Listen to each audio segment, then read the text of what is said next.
बनना है जीवन में तो दयावान बनिए, क्योंकि दया धर्म का मूल है।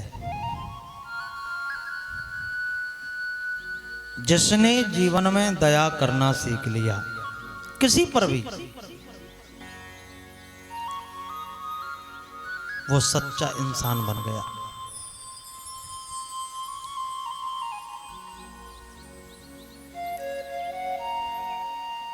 एक व्यक्ति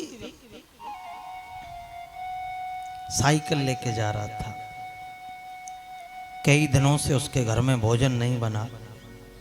क्यों? क्योंकि जब वो कमा कर लाए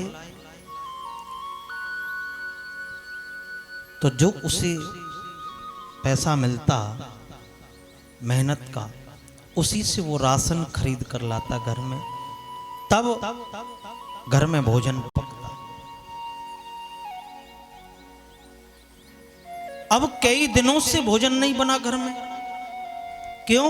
कई दिन से काम नहीं मिला उसको। आज बड़ा मायूस होकर घर की तरफ जा रहा है।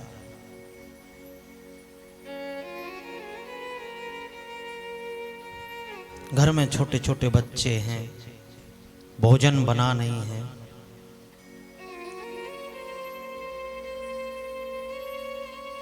मैं घर पहुंचूंगा, बच्चे कहेंगे पिताजी कुछ लाए क्या? मैं बच्चों को क्या जवाब दूंगा?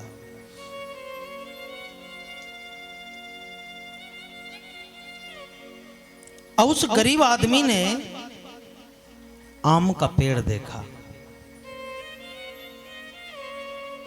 और उसने एक पत्थर लिया, उस आम के पेड़ पर मारा।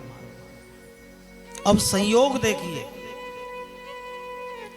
वो पत्थर आम में तो लगा नहीं, उससे थोड़ी दूर उसी देश का राजा बैठा, बहुत सेना उसकी। वो पत्थर राजा के सिर में जाके लग गया। अब जैसे ही पत्थर राजा के सिर में लगा तो सैनिक लोग बोले पकड़ो पकड़ो भाई, किसकी हिम्मत हो गई जो हमारे राजा के सिर में पत्थर मार दिया। वो गरीब आदमी कांपने लगा, उसको पकड़ लिया, राजा के सामने पेश किया। सैनिक बोले महाराज, इस व्यक्ति ने आपके सिर में पत्थर मारा है। राजा ने कहा आपने पत्थर मारा? वो दोनों हाथ जोड़कर खड़ा हो गया, प्रभु मेरी इतनी औकात कहाँ है, मेरी इतनी हिम्मत कहाँ है जो मैं आपको पत्थर मार सकूं? ये तो मेरा दुर्भाग्य है, मेरे दुर्भाग्य के कारण ये पत्थर आपके सर में लगा। राजा बोले मतलब ये प्रभु, मैं मेहनत करता हूं,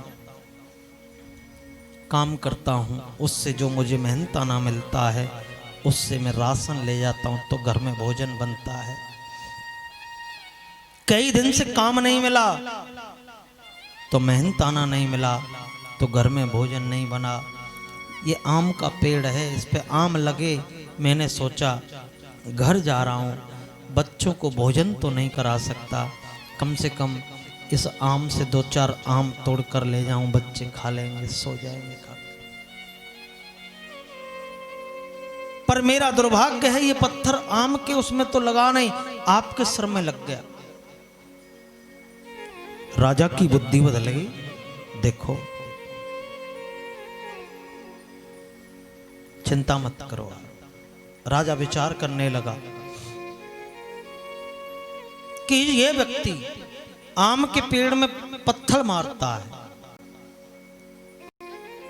जब ये आम के पेड़ में पत्थर मारता है, पत्थर मारने के बदले में आम का पेड़ इसको आम देता है फल खाने को। अब ये पत्थर आम में तो लगा नहीं, अब ये पत्थर लगा मेरे सिर में, तो मुझे क्या देना चाहिए इसको? राजा ने कहा छोड़ दो भाई इस बच्चे को। अपने मंत्री से कहा इसके घर में राशन भर दो। इसके घर में कोई दुख नहीं होना चाहिए। और राजा ने कहा, आज नहीं कल से तुम मेरे घर पर आओ, मेरे राज दरबार में रहो, मैं तुम्हें नौकरी दूंगा। ऐसा भाव होना चाहिए।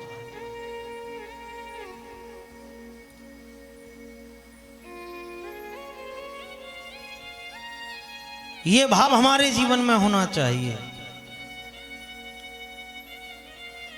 दयावान बनिए,